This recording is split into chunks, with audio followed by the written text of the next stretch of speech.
Hi, everybody. My name is G Brown, and I woke up this morning 135 pounds, point four. On this episode, we're going to let you know what can work. This is carnivore versus keto. You find what works for you. What do you say, Adrian? Thanks, G. I am just thrilled to have Audra and Michelle on with us today. Audra's been following a carnivore diet, and Michelle has been dedicated to the keto diet, and they have incredible stories and insights. Both of them are coaches, they're out helping people, they're experts in this space. Thank you, guys. Welcome to our show today. Audra, could you start by telling us a little bit about your journey and what led you to the carnivore diet?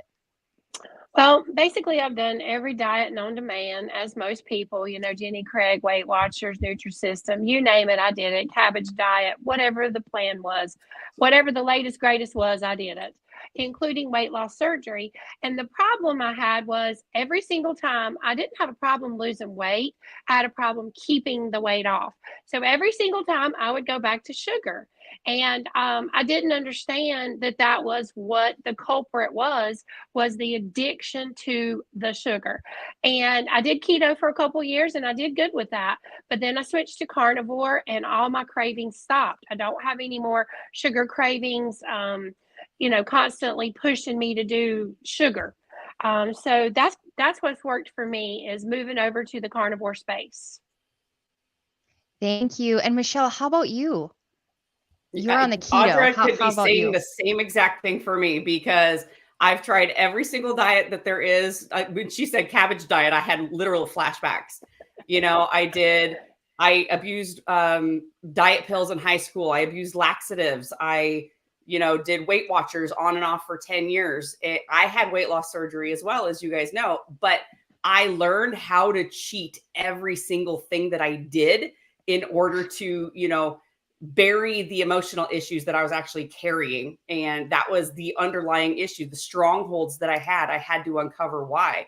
So when I went keto in 2020, that was basically my breaking point. And I knew I was going to die if I hadn't done something different.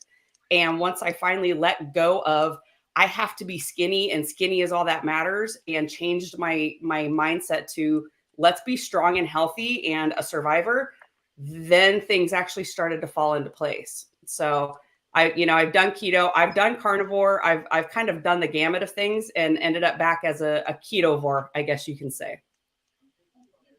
So are you more of a meat-based ketovore where you're just focusing on the fats and the meats, and then you have a little bit of the plants? I have very little plants these days. So I'm keto in the sense that I will allow myself to have, natural sweeteners in my coffee. I do have heavy cream in my coffee. I do bake occasionally and use different ingredients for making keto treats and things like that, but not like packaged keto items. It's things that I make myself. And so that's where I'm a ketovore, but I'm primarily animal based. It's meat and eggs and water. Excellent. Well, let me see. Let's switch a little bit. Hold on. I got like 50 million things going on. Wait a minute. There we go. Next, we're going to talk a little bit about benefits and challenges, carnivore and keto. I just feel a lot of times that we will all of us are food manipulators. We have manipulated that food, but I did that cabbage diet. That was the go-to. It kept you on the toilet. I know. And then you, Michelle, said something that I totally forgot. Them diet pills. Oh my God, how we would just pop those. I forgot. I remember early on. But it felt like speed to me. It was like revving me up and like pinging. I didn't like that feeling. So let's find something else. And then just think, after our surgeries, the premiere, right, that we're supposed to do. And we know what that did. So we're going to talk about some benefits and challenges. I'm going to start with you, Audra. Audra, would you like to say the biggest benefits, share with us that you've experienced since being on the carnivore diet? Well, like Michelle said, I had to give up that same thought about at first it was about weight loss. It really was about weight loss. And then when I saw the weight loss come, and you've talked about this before too, G, you had to give up that I got to be thin, I got to be small, I got to be skinny, I got to be a size. But for me, the biggest benefit of carnivore is being the healthiest me I can be. And I tell people all the time, they complain about brain fog and cobwebs. And I'm like, try the carnivore diet for 30 days. For 30 days, you will feel like a new person. And to me, like I said, the mental clarity is liquid gold. I love the mental clarity. I don't have to like used to, if I got a text message to put a code in something, it was like a 6-digit number. I have to go back and look at it, go back and look at it. Now I can just glance at it and type it right in and go right on about my business. I mean, and I do things to mentally challenge myself. Like, can I remember this phone number and it's a brand new phone number? Or can I remember this or that? And for me, the mental clarity is worth the weight in gold. The weight loss is great. I feel great. I have way more energy. But for me, when people say I've been carnivore and the mental clarity is unbelievable, I'm like, yes, I agree 100%. How about you, Michelle? Yeah. Oh, go ahead. That was like, no, I have to say, Audra, I literally, but then for those that don't know, I was on Percocets for 3 years. And so that took my brain fog to like up in the clouds. Literally, I can say the number 6 and then I can turn to type it and forgot the number 6. That's how I knew I needed to make a true change. So I'm so glad you ladies are bringing this up. Go ahead, Adrian. Go ahead. I'm wondering, Michelle, what have the benefits have been that you have seen on the keto diet? So my biggest improvement, along with, like Audra said, mental clarity, because that brain fog is legit, and you don't realize it until it starts to lift. You're like, wait, how did I function like this all the time? Yeah, literally, the angels are singing, and here we go. But mine was a combination of things, the metabolic improvements, because I dealt with sickness and various types of illness most of my life. I did, I had PCOS, which of course affected my cycles from the age of probably 25 on. Being 47, I am healthier reproductively than I ever have been in my life. Go figure.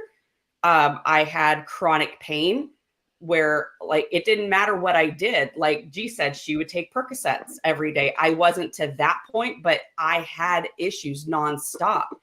And then in 2020, when what happened, I'm looking at the people that are dying and they are me. So that was a big wake up call. Even though I ignored the issues I had, it was kind of thrown in my face and I couldn't. And on top of all that, in 2019, I lost my dad at age 67 to Lewy body dementia. So I knew the more I learned about things, reading Ben Bickman's book, Why We Get Sick, seeing the correlation insulin resistance had to basically everything that could kill us. Okay, I need to do something about this. And I need to give my brain fat and take away the sugar. And then, everything just kind of snowballed from there as far as health improvements. Wow.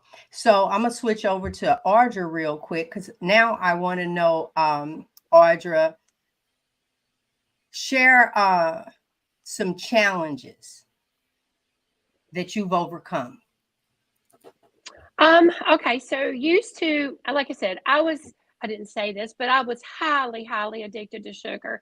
When I say highly addicted to sugar, I say all the time, I'm going to get a 4-pack of white chocolate Reese's, the king size pack. I'm going to eat all 4. Don't ask for one. I don't share them. I'll buy you your own pack. I'll help you eat yours if you can't eat all 4 of yours, but don't ask for any of mine. That's who I used to be. I used to look forward to birthday parties, baby showers, things of that nature, because there was going to be cake with icing. And I was so addicted to icing.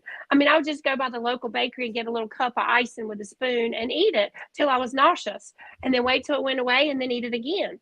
So now for me, like when I go to birthday parties and I go to baby showers or I go to any kind of family event like that, I know going in, that's not my food. That's not something I can have any of because I am an abstainer. I am not a moderator. And for me, I've just learned what I can and can't do. And that is I can't have anything sweet because that triggers me to have more sweets. So I've just learned to be prepared when I go to things like that. Either I eat ahead of time, I take pursed bacon with me. I don't struggle with that anymore. Where used to, I would have talked myself into, oh, just have a cupcake, it'll be okay. No, it won't be okay. So I have learned that I have finally, after all these years, learned that I cannot go down the sugar path. For me, I have to be an abstainer.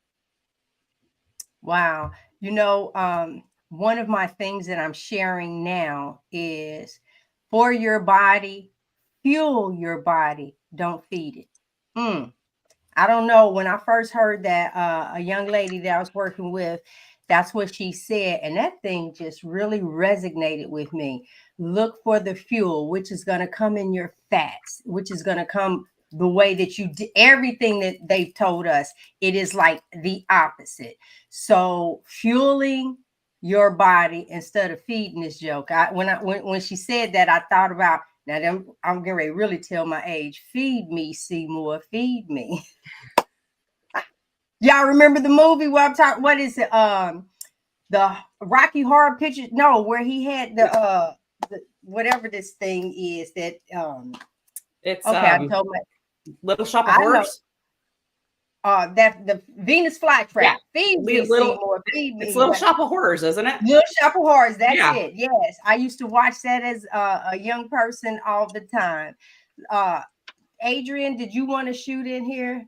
Let me see. Man eating plants. There is my Johnny. This is my Happy Johnny. Yeah. Our next topic are some daily routines. Wait. Michelle still would like to tell her challenges with the keto. My bad. And Audra, did you have challenges with the carnivore diet itself or just getting off of the sweets and onto the carnivore diet? Well, like I said, I did keto for 2 years and I did a lot of the keto treats, the fat bombs and things like that. I wouldn't buy any of the packaged ones like Michelle was saying too. I would make my own. But y'all, I could make keto fat bombs blindfolded. You know what I'm saying? They were that good. The chocolate, the peanut butter, I used all this stuff to do that. But for me, that still kept me addicted to treats for me. So to go carnivore, I just had to give all that up. And I struggled in the beginning. I mean, I didn't just wake up one day and just go carnivore and never have a struggle. I struggled from January to September. I go on and off. I do really good all week and I do bad on the weekend. Good all week, bad on the weekend. And I just said, that's it. September 1st, 2021, that's it. Carnivore. And I've stuck to it ever since. And I do have coffee. And I do have some sweetener in it from time to time. And I do have some heavy whipping cream, but there's times I go without it. And, I challenge myself.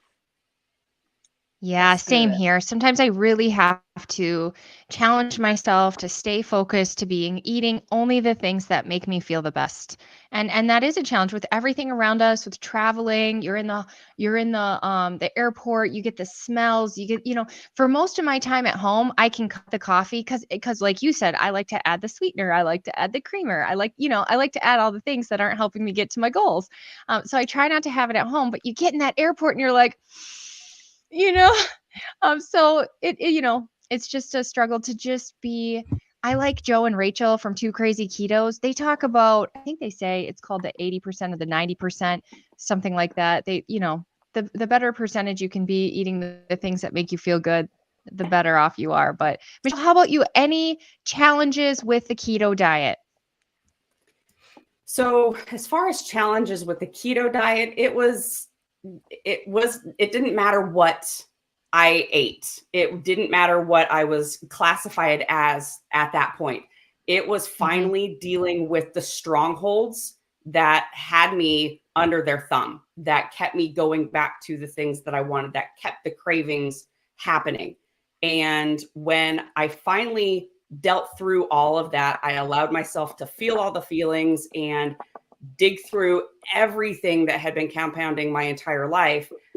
That's when the challenges really lifted for me. And it wasn't that I had to turn to food to help me feel better, to cope with a situation, whether it was, any sort of an emotional response, happiness, sadness, stress, boredom, it didn't matter.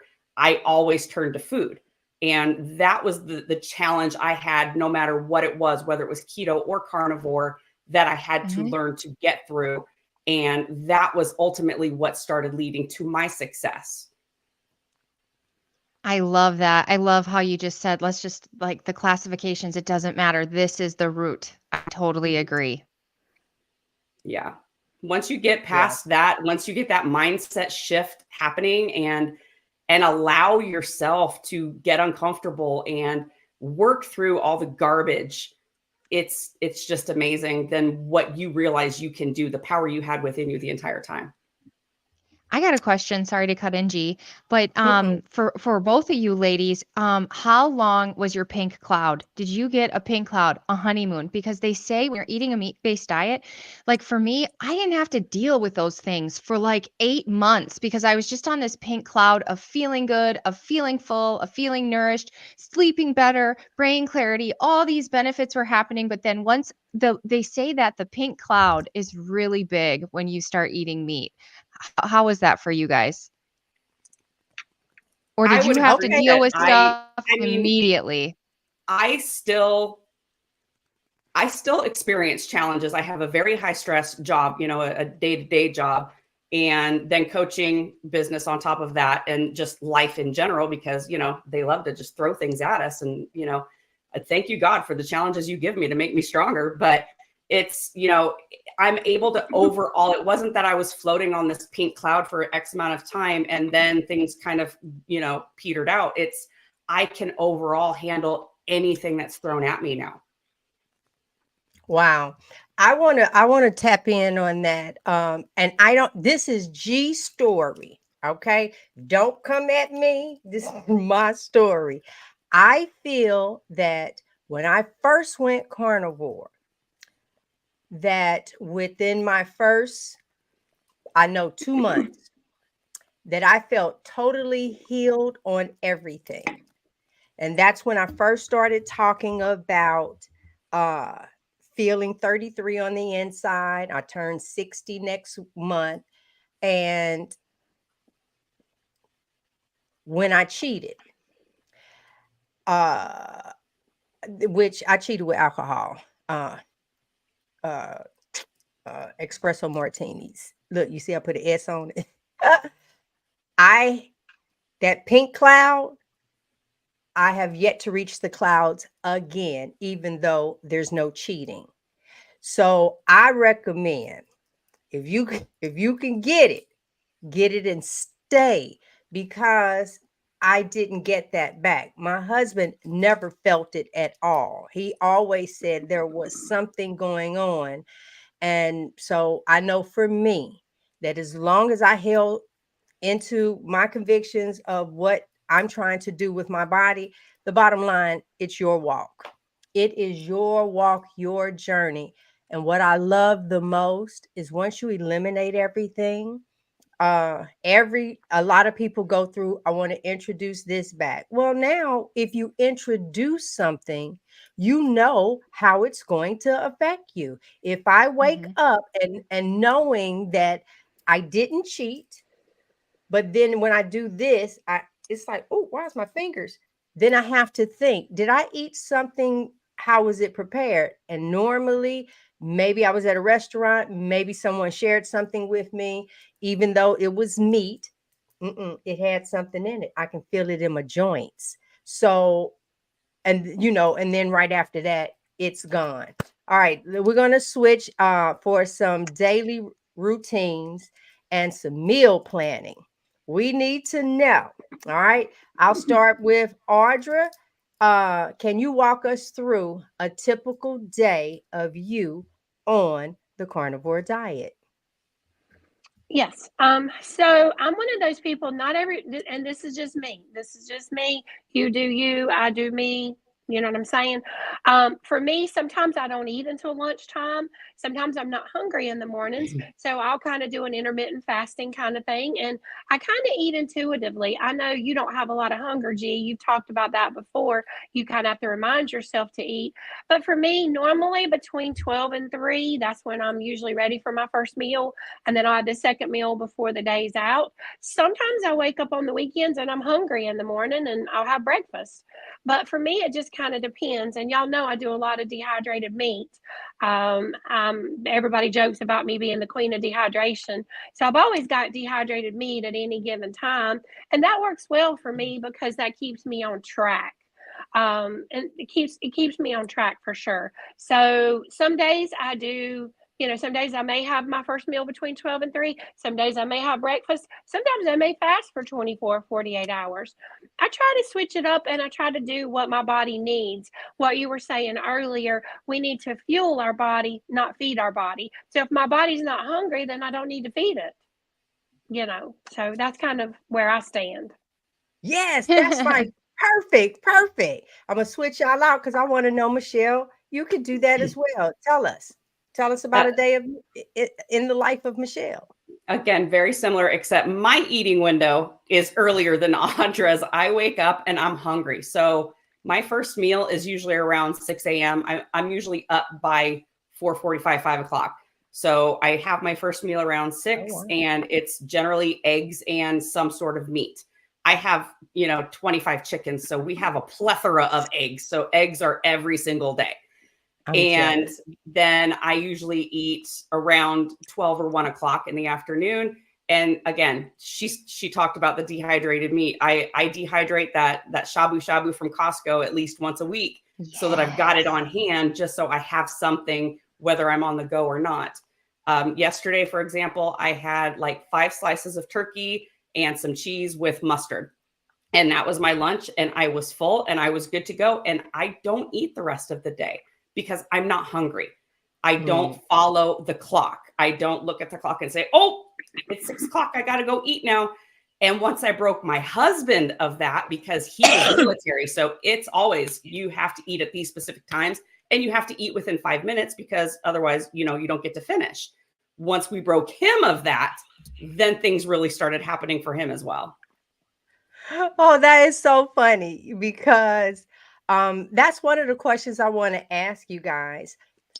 Think of a plate, because all 4 of us have had surgery. Think of your regular plate. Would you say you have one plate of food just broken out over the day, or how much can you actually take in? And so we'll do Adrian, Michelle, G, or I think that's how we up on the screen. We'll start down with Adrian. Adrian, on a day, how much do you feel that you eat? In a day? Yeah. Food amount wise. Because see, if I say a steak, for me, people, you automatically think a steak. I can't eat a steak, but I had a steak, but it's not that amount. So I'm looking at like an amount of food that you feel that you eat in a day to sustain you. I've never looked at that before, and I definitely could, but I would say I'm pretty darn satiated if I were to eat 2 steaks. I often eat a lot of burger patties, so I'll eat like 6 burger patties in a day. Does that help? Yeah, that helps out. I can eat a lot, and I think it's okay, because when I eat little tiny, like I was told to after the surgery, that just kept my insulin going all the time. So we are told, don't ruin your surgery. Don't ruin your surgery. The surgery was ruining me. Eating little tiny meals all day long was keeping my insulin going, which is the fat storage hormone, which isn't great for your hormones and your blood sugar regulation, your digestive system. So I'm happy that I can eat some meat. How about, you said Michelle next? Yep. What about you, Michelle? In a day, how much food do you think you take in? So I have no restriction now, because remember, my band was removed. So I can eat physically anything and everything I want to. But like I said, breakfast is generally 4 eggs and some sort of meat. I would say maybe 3 ounces of meat. And then lunch is generally around 10 or so ounces of meat and whatever else I opt to have with it. And that's what keeps me satiated. So, I mean, and that was the thing with me where, you know, sometimes carnivore is an amazing thing, but when you're telling people, oh, eat as much as you want until you're stuffed and then you're great. Well, I would eat 16, 18 ounces of steak. And guess what happened? My weight went up. I was gaining weight. So I had to, again, rein that train of thought back in that, no, I can't eat as much of this meat and the eggs and things like that as I want to, because that's going to trigger, that's what triggers me, is just the amount of food. So I do track, I do measure, and I make sure I keep it within reason. I pay attention. I actually, you know, I don't aimlessly scroll on my phone or watch TV or read while I'm eating. I actually pay attention to it, which is something I had to do when I had surgery. So some of those things did kind of carry over, but I don't have the restriction anymore, but I also don't overdo it. Audra, That's when we good. go to you, did you do a feasting fasting piece for a little bit, or do I remember that wrong? And could you add that into what you do? Good. So go Can ahead. you Go tell ahead, us, like, Audra. what do you eat each Okay, day? so yeah, so basically, I mean, before I had surgery, I was never a big eater. I mean, I was never a volume eater. I wouldn't sit down and like have a massive amount of food. Matter of fact, before I had the surgery, everybody joked about, "Oh my gosh, you're going to have weight loss surgery. You eat like a bird." You know, but what I ate was sugar, sugar, sugar, sugar, sugar, and more sugar. You could bring me a salad and some grilled shrimp at a restaurant, and I'm gonna eat a little salad and a little shrimp, and then I'm gonna get you to bring me the biggest, baddest, meanest dessert you have. That's where I was before weight loss surgery. Mine was always sugar, you know, junk food, junk food. I was a junk food junkie, sugar addict. Okay, so I had the surgery, I had the weight loss surgery. Well, of course, I had a lot of restriction from that because I had the sleeve. I do not have a bypass, I only have the sleeve gastrectomy. So now, where I'm at now, honestly, I think I eat about the same amount I did prior to weight loss surgery, honestly. I can do 3 or 4 burger patties at a time. If I haven't had anything all day long. But now, if I've already had like 2, then I might be able to only do 1 or 2 again later in the day. It just kind of varies. You know, if I do have breakfast, I'll have a couple eggs and, you know, 3 or 4 strips of bacon.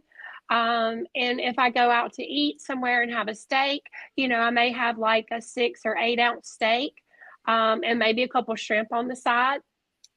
Does that answer the question? Yeah, Mm-hmm. yeah, because I'm like blown away.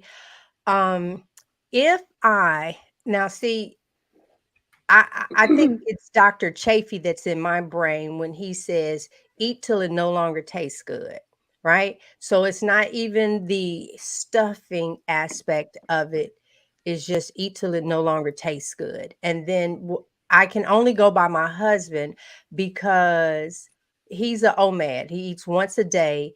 And in the beginning, when he was doing that, that's where it's like 6, 7 strips of bacon, 5, 6 eggs, and a steak.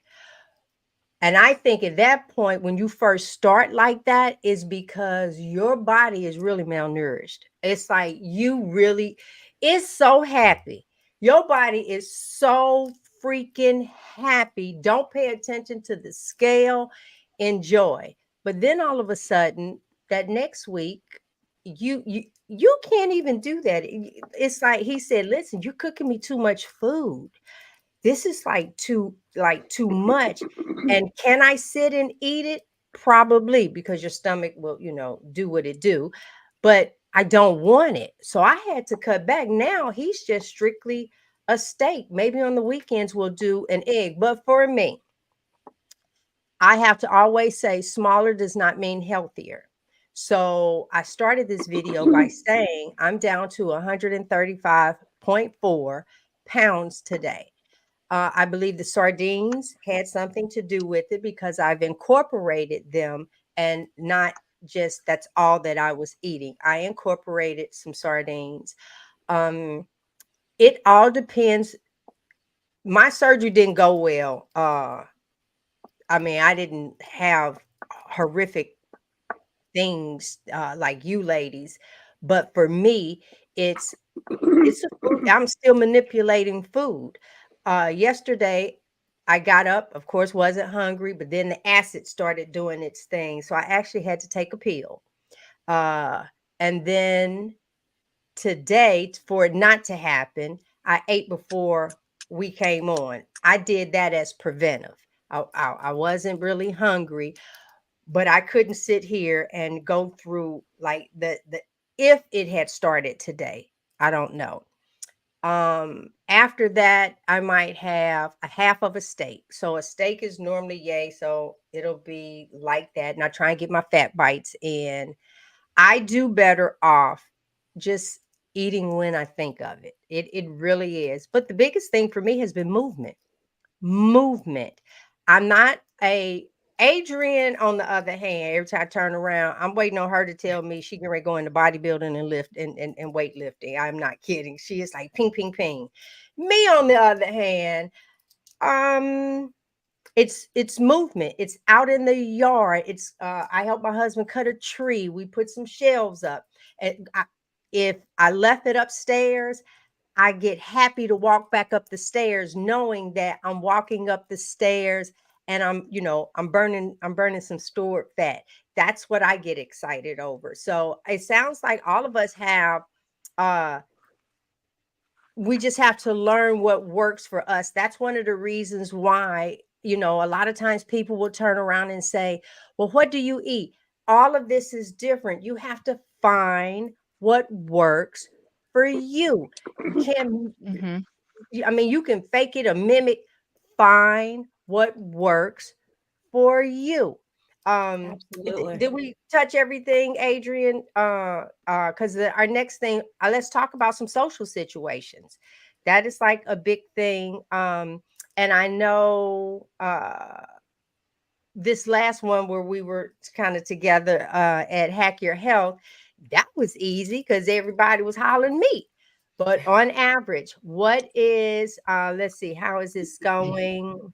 Uh, Can I just ask? So Michelle mhm. was just on low carb cruise, and if you haven't signed up yet, Michelle and I are going to Alaska in June of 2025, and Michelle is Yes. on the committee. So if you have any Mhm. questions about the cruise or whatever, I think you can reach out to her or go to lowcarbcruise.com. Is that what the website is?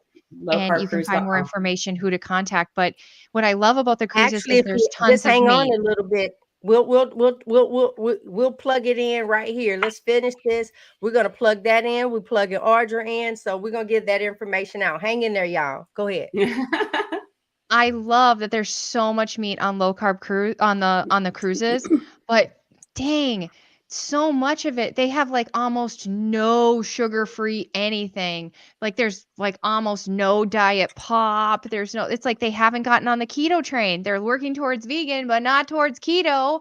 Can you talk about eating out challenges and also how you do it? Personally, around here, I eat a lot of burger patties. And when we go out to eat, I'm the cheapest one. I purposely don't go to those places that charge me only for the little tiny piece of meat. And if I want 2 pieces of meat, they're going to charge me 2 meals. I don't go there. But Yeah. there's so many places now we can order a la carte and get it. So tell us about the cruises and about eating out, Michelle. So, and people are always, there was actually a running joke happening on our cruise because we provide magnets, door magnets for our cruisers. And it says, "I'm cruising with the low carb cruise." And somehow it actually ended up a meme this year because somebody's magnet got stolen off their door and put on somebody else's door, some random person. And they took a picture and they're like, I'm sailing with all the carbs, so I don't know where this came from. And it's like it's gone viral. It's hilarious. So, but it's so easy to stay whatever, to eat the way that you normally eat at home on a cruise. I will say with regards to you talking about the diet sodas and stuff, they actually have those machines, the Coke machines that you do the push button and you choose what you want. And I'm going to tell you, 75% of the times, the ones that run out are actually diet sodas. It may be because it's low carb cruisers on there. I don't know, but they always seem to run out of Diet Dr. Pepper. So, but there are so many options to be able to stay on track. You don't have to go and eat everything that's on there. Just because it's there doesn't mean you need to stick it on your plate. just like any other sort of a buffet or restaurant or anything like that. You know, for breakfast, I would get up, I would go to the egg station, have them make my eggs as I asked them to. They will cook it in butter if you bring over the little things of butter to cook it in, so that they're not cooking it in oil if you need to avoid the seed oils. But then they cook them exactly how you want. I don't eat the bacon just because it doesn't taste good to me on the ship. So I avoid it for a week. It doesn't kill me to not eat bacon for a week. They've got sausage that I'll eat on there. They've got smoked salmon that is just to die for. So I'll eat that. They have like lunch meats, salamis and things like that you can eat as well with your breakfast. So the Windjammer, there are plenty of options for you to be able to eat there. And they actually do have a specific section of sugar-free desserts if you choose to, you know, indulge while you're on the ship. Same thing with the main dining room. They've got their huge menu of things. And yes, there's always a vegan option on there, which just doesn't even look appealing to me, but that's just, you know, give me the meat.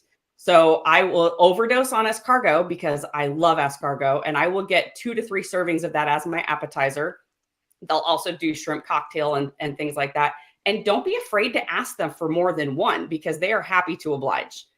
For my main course, you know, whatever meat it is, I ask for the meat. And sometimes I'll ask for more than one serving of it, especially if it's like tenderloin, that it's only about 4 ounces that you're getting. Can I get two servings of the tenderloin? And don't worry about putting any of the sides on. It is going to take them longer to bring your plate out because they have to make a new plate. I mean, they are mass producing all of this food for 3,500 people plus. You know, next year we'll have like 4,500 people on the ship. So it is going to take time, and we don't necessarily want to overwhelm them with requests and make it so that we are a pain in the butt for them to have on board. But you don't have to eat whatever it is. I mean, I took pictures of my food before and after where I ate the steak and I left the potatoes and the broccoli and everything else because I didn't want them. You don't have to eat it because it's there. So, and the same thing in any sort of a restaurant, you know, just because it's there doesn't mean you have to consume it. It's not like when we were little kids, you have to clean your plate, or, you know, you can't have dessert. Hey, I got a question. You know what? Oh, go ahead. Sorry. I want to This add, can I last add something to her cruise. cruise? I Yeah. want to add something to your cruise. I want you to know that, well, I'm loyal to Royal, right? And so here's what I do. I have a typed letter for my cabin person, telling them what I want in the cabin. And I have one for the head person of dining. So after I do my muster station, I report to them. I hand it to them. So all of the heads will know what's going on for me in my section. And I can even have them prepare steak for breakfast for me, steak and eggs. All you have to do is let them know. They're there. This is your vacation. This is your food. You just have to let them know. And so I have it all written out. Bam, bam, bam. What I can't have, so on and so forth. And I let them know. Let my head waiter know. Let the people upstairs know, and all of that, so I can enjoy my cruise. So, Michelle, that can easily be done. I just saw, I can't think of his name though. He has a card that you can take into the restaurants. He has it free for you to print out that tells you all the oils that I don't want and what is acceptable. Benazati. That's it. Yep, that's it. And it is his allergy card. I'm allergic to those. It is. It's actually destroying you. So sometimes just take charge of your health. You have to let them know. You have to let them know. And you're right. Take that butter over there and just do it. Go ahead, Adrian. I was just gonna say, I've only been on 2 cruises in my life, but that was just so magnificent. I think all human beings, it's a human right to go on cruises because they are the best time of your freaking life. Okay, so first cruise, I didn't want to make a splash, so I didn't say, please don't put seed oils on, and I was sick the whole damn time. Second time, I tell them I can't do the seed oils, which means I didn't get there in time for the escargot, so I didn't get any escargot. But I felt so much better, and I walked. There's totally a way. I lost weight while I was on the cruise. It was great. So we can definitely do this going out to eat. Audra, tell us, what are your tips and tricks, and how do you go, or do you ever go out to eat? Yeah, I do go out to eat, and I know places I can go, like I'll go to a local seafood house and I'll have like broiled flounder and none of the sides, none of that. And sometimes I'll have two pieces of the broiled flounder. I do get grilled salmon at a couple places. I do hamburger patties. I do wings if they're not deep fried. Sometimes I do them deep fried. Sometimes you got to do what you got to do. And the Cedos don't bother me, thank goodness, knock on wood. But I know if somebody tells me where we're going to eat, I already know what I'm going to eat. And a lot of people be like, "Oh, you're carnivore. I don't know if you can eat at this restaurant." Are you kidding me? I can eat at any restaurant as long as it's not tofu. Okay, that I don't eat that. And just for the record, I want to say, I said earlier, I've done every diet known to man. I have never been vegetarian. I just want to throw that out there. Never vegetarian and never vegan. So throwing that out there, but everything else. As far as cruises go, I have not been on a cruise since I've been carnivore, but I've been on many cruises prior to carnivore. And I used to joke all the time because I would say, I could lose weight on a cruise because their desserts, they're horrible. Like they have no sugar in them. I'm like, what kind of dessert is this? It's not even sweet. So like when I would go on cruises prior to carnivore, I literally would take junk food with me, candy bars, cookies, things of that nature, because I never liked the desserts on cruises. But for me to go on a cruise now being carnivore, and I'm also looking into the Alaska cruise for next year as well. And I think I'm going to go. But anyway, for me to go on that wouldn't bother me at all. Like the desserts don't faze me. If I go to a buffet now, and like say it's a local buffet that I've been to many times before, and I remember the dessert that I used to have there on the buffet bar, I know going there, I go ahead and just go ahead and put it in my mind. You can't have that. You cannot have that. That will put you face down in the ditch. The sugar bus will run over you and you will be addicted again. Like I said, all my life I could lose weight and I couldn't figure out why I couldn't keep it off because I would go back to the sugar and I would be so addicted. I didn't think sugar was an addiction. I thought drugs, alcohol, cigarettes, those things were addiction. No, sugar is a true addiction. So for me at buffets, I don't even look at the dessert. We were out to eat somewhere on Mother's Day, actually, and they gave away a free dessert, like cheesecake or something. And they brought it to the table, and I was like, "Y'all can have that. I don't care for any of that. That's not my thing." Even if it had been triple chocolate, whatever cake, I would have said no. I can't even have a bite of that. So everybody at the table ate it, and we moved on. The day went on, and I didn't do it. I don't cheat. I don't cheat on carnivore. If I think I need something, I might would have a keto snack of some sort, like one time maybe at Christmas, and it would be one I made, but I stay away from everything else That's completely. beautiful. That's beautiful. That's beautiful. You know what? At this point, this is what I want to do. We'll start with Audra, Michelle, Adrian. This advice for people, whether they're beginners, anything, if you had a person that you're really trying to make a plea to, just pour your heart out. Go ahead, Audra, pour your heart out. So I just had somebody question me about carnivore over the weekend. They were like, "Hey, I've been seeing your YouTube and I've been seeing your Facebook and tell me about this carnivore thing you're doing and tell me about it." And I said, "Well, I could stand here and tell you about it all day long. I could tell you till the cows come home, but you can take a horse to water, but you can't make them drink. You got to make up your mind. You want to improve your life, improve your health." And I tell people, try it for 30 days. For 30 days, have nothing but carnivore. And I promise you, if you are strict to that for 30 days and you stick to it, you will feel like a brand new person. You will not go back to standard American diet. And if you do, you'll go back to it temporarily and you'll see how bad you feel and you'll go right back to carnivore. I tell people the proof, you just have to do it. The proof is there. You do it for 30 days and you will be surprised how you feel. And it doesn't matter what age you are. It doesn't matter what nationality you are. When you take away the carbs and the sugar and the fruits and the vegetables, you will feel like a new person. We are meant to eat primal like this. That's it. How can people find you?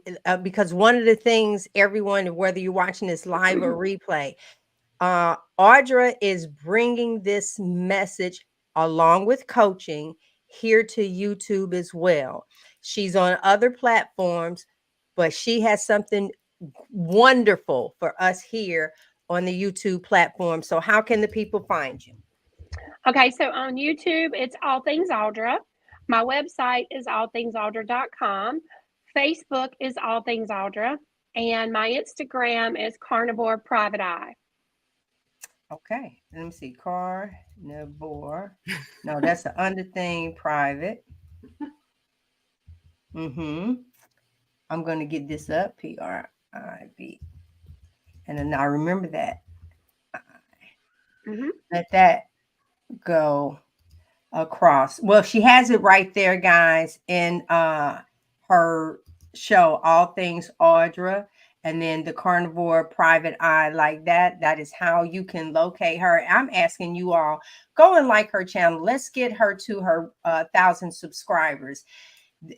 To hit that button is free for you, and you just never know when the information that you're going to need, that one day where you're struggling, she could possibly say the thing that needed to be said that's going to get you over that day. Because some days you have to take it, you know, they say a day at a time. Some people, it has to be an hour at a time or 5 minutes at a time. But I'll tell you this little quick thing. If that craving really getting you, go ahead and dip that spoon down into some apple cider vinegar and pop it on your tongue like a lollipop. And that craving will go. Look how Michelle face just look. What about you, Michelle? Give that plea out and tell us everything that we need to know about you and how we can find you as well. So to kind of piggyback off of Audra, you know, the person who is asking you these things, because we have people ask us all the time, if they are not ready to make the change, what you say isn't going to matter. They have to be ready to hear that message and make the change and implement the steps that they need to implement. Because as you know, Joe and Rachel put it perfectly on the cruise, we need to be the lighthouse, not the foghorn. We have to allow the people to find us and seek us out, as opposed to everything at them. So my advice would be, starting this ketogenic journey, if there is anything in the store that has the word keto on it, please do not put it in your shopping cart, because it is still filled with garbage. You cannot have a keto product that still has wheat gluten in it. They kind of counteract each other. Don't go by net carbs, do total carbs, because you have no idea how much those net carbs are actually going to add up. You think you're at 25 grams of carbs a day, honey, you're over 100. So you're not doing your body the service that it needs. You know, just try to keep things as simple as possible. Simple is sustainable. You don't have to do the fancy recipes. You don't have to do all of the things and make all of these elaborate meals. Eat steak and eggs. Eat ground beef and cheese. Like, keep it simple. Labels lie. Labels absolutely lie. Marketing is just insane. And what they will do to you to convince you that their product is going to help you is wild. Cheerios lowers your cholesterol. Oh, absolutely. Negative Ghost Rider. But you know what? It's the same exact thing that's in Lucky Charms. Same exact ingredients, plus marshmallows.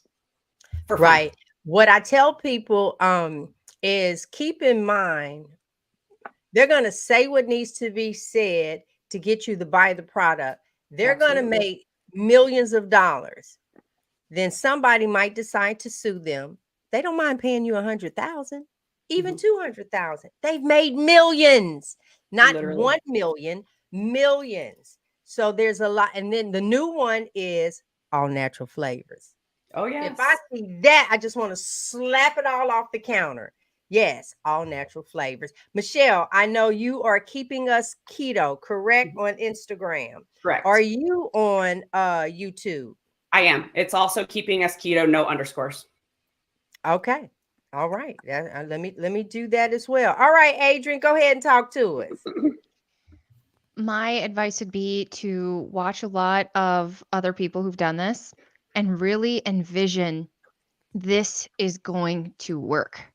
And what do you want it to work for? And envision that. For me, it was I want this pain to go away.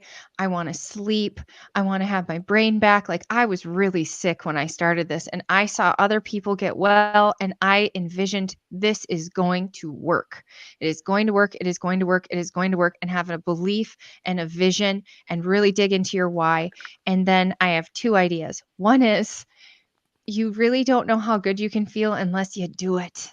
So, I mean, really, if you're still keeping your keto treats in there that you bought from the grocery store, you're not getting the feels. You're not getting the feels. So like really dig in.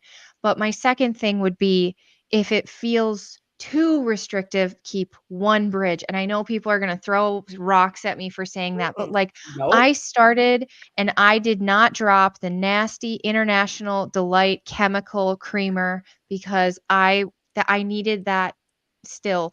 And a week or two in, I looked at it and I said, I don't need this. This is actually stopping me from meeting my goals and feeling the whole feel. And then when I was ready, I got rid of it. When I knew what to cook, because it took a minute to figure out how to have some variety here. But so that would be my thing. Envision it, believe it, have your why, and then really actually give it a try. Because if you're only halfway in, you're really not going to feel it. And then you're not going to get to see, like, is this actually working? And does it actually feel good? How about you, G? I'm going to stop it with the fuel your body and not feed your body. This is your walk. This is something you need to do. But until you get sick and tired of being sick and tired, then, who knows? But let me say, if you're doing this strictly for weight loss, you're not going to do longevity on it because the weight doesn't just drop like that. Normally, what people are trying to do with the carnivore diet is heal themselves. If you go for healing first, what do I mean? If you have an autoimmune illness, whether it is, and I know of it, lupus, because I have someone that turned around her lupus. I have someone that turned around and said, oh my God, I have not used my inhaler in months. I have a young lady who is type 1 diabetic. I need to say that again, type 1, meaning there's no insulin at all. She must have her injection. She reduced her insulin intake by 80%. She's like, oh my God. I'm like, I almost don't even need to check my sugar. Please check it. But yes, so it's like, what is it for you? For me, it was I wasn't going to let my husband outlive me. I was vegan before this, right? I was vegan, food manipulator. So how did you turn around and on Saturday was eating all vegetables, and then Sunday you decided to eat only meat? But I tell everybody I started with lamb. You have to find what works for you. Frederick is just amazed with me. He's like, oh my God, you just don't cheat on this thing. Alcohol is my battle, but I don't do it here. But I have several cruises coming up, like 6 or 7 of them between now and January. So y'all pray for me on the ship. All right, because they make the best. Stay away from them espresso martinis, girl. Oh my God, they make it the best. Oh my God. Yeah. And then if I go into Chops got this hot coffee liquor thing. I don't know. It's the coffee and the liquor for me. It is. But you have to really find what works for you and start thinking, is this fuel for my body, or am I just feeding this joker? Come on, Seymour. I'm gonna get you a shirt. Just stop feeding it. Fuel it and keep going.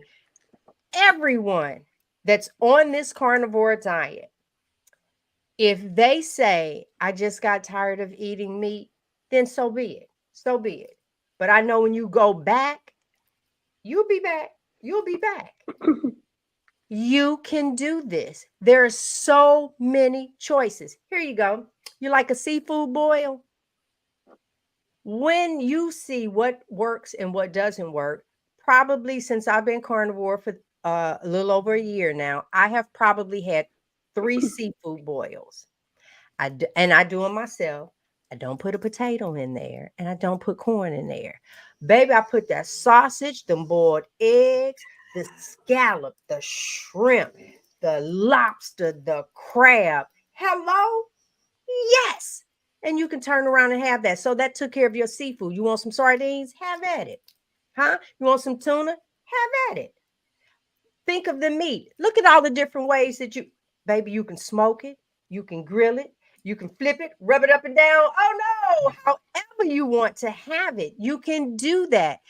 Where is it that you just get to fry your stuff over into some good old tallow? I didn't realize how good tallow was. Tallow, I like to fry my eggs in tallow. That tallow is something else. Oh, and then when I pull it from the lamb and it has just that extra wild game, a little bit, my mouth's starting to water just talking about it. So this is your walk. That is what the biggest point of all is, your walk. This is what you do. And then thank you. I'll say to you, if you go to gbrown.com, GIE, like right there in my name, gbrown.com, at the top of the website, the word questionnaire is there. Click that. Hold on. Click that. And okay, click that. We're getting ready to wrap this up. Click the questionnaire, fill it out. It's for you, not for me. This is for you to be truthful with you. Answer those few questions. It's just like, what's going on with your body? I want you to list every ailment that you weren't thinking about. Itchy scalp, okay? Hair falling out, cramps, irritable bowel, list them. And then as soon as you hit submit, an ebook will come back to you. A few pages. It has a 4-week menu in there for the carnivore diet. It has blank sheets in there for you to make your own up. If you don't like that one, it tells you about the ruminant meats, the best meats to eat, so on and so forth, to handle for you. Writing is pretty big as well, so don't worry. You can handle all of those. You can find Michelle here on YouTube, Instagram. They have their information down there. You can find Audra. They are coaches. All right. They're coaches across the screen that will take this walk with you. They've tried every meal. They've tried it all. Go like their pages, follow them, get that good information. Even if you're still teetering a little bit, you can go ahead and be fat. Let this be your last fat summer. Because let me tell you what's good. Yep, y'all finna get that under boob sweat. Your legs gonna rub together. I remember them, honey, coming in like, oh my God, lips sweating, nose sweating. When you ready to change, we're here waiting on you. Anything you ladies want to add? I forgot to show the pictures. Wait a minute. We getting out of here. Hold on. I just want to say I have to pop off, but I love you. Talking. And anybody, please comment if you like this content. You want Audra and Michelle to come back. We'd love to have them back too. And please put in the comments your questions for our future. And I will talk to you guys soon. There you go. That was perfect. But I need for you to see these before and afters. I love a before and after. Come on. And baby, let me tell you something about old Private Eye over here. Y'all miss get herself up on the Harley. You better stop it, I say. And this is Adrian. For you guys that don't know, Adrian was on The Biggest Loser. This is her to the left. Look at her on the right. Shut it up, shut it down, flip it. Oh no. And this was us just at the event that we had. I love it, love it, love it. Thank you, ladies, so much. Go ahead and add what you want. I want to add one thing. If there's anybody who's watching this now live or watching it later, I want you to, if you're thinking about weight loss surgery, I want you to seriously try Carnivore. There are people in this community who are 700 pounds who have lost 200, 300, 400 pounds of weight and did not have weight loss surgery. All of us have had some type of weight loss surgery. Mine was a nightmare. I had 2 leaks. It was terrible. But the thing is, they do not work on your brain. They do not Not at work all. with your relationship with food. And like Michelle was saying earlier, if you don't fix that relationship with food, the weight is going to come back. Just because you have weight loss surgery does not mean that you are never going to have a weight problem again, because it's not. For me, I just ate little meals and I still had the weight. It was what I was eating. It was my relationship with food. So if you're considering any kind of bypass or any kind of weight loss surgery, please try Carnivore first. Try it first. Give it a hard 30, 60, 90 days. Give it your all, and you will see the difference. You will be amazed. You will not go back to standard American diet. My only regret with Carnivore is I did not start it earlier. I wish I'd have started it 10 years ago, 15, 20 years ago. Yeah, And that I was say my the same title of my thing. presentation on the cruise was weight loss surgery did not fix me. It won't fix you. You have to fix everything. It's not just about restricting food. It's about the whole package. The entire package. You guys can find, I put the information up here. And if you are interested in the low carb cruise, there is the information. I'm gonna be honest, it's wonderful being around like-minded people. There's a power, a rejuvenation, so to speak, that you end up getting. So that is how you reach these ladies. Click on their names, listen, follow them. If you are interested in changing your life, oh, male or female, I do a lot with ladies, because I know I'm a girl. I love being a girl, and I know what it's like to be married and overweight. I know what it's like to not want the light on in the bedroom. I'm nothing like that now, but I'm just saying, I know what it's like.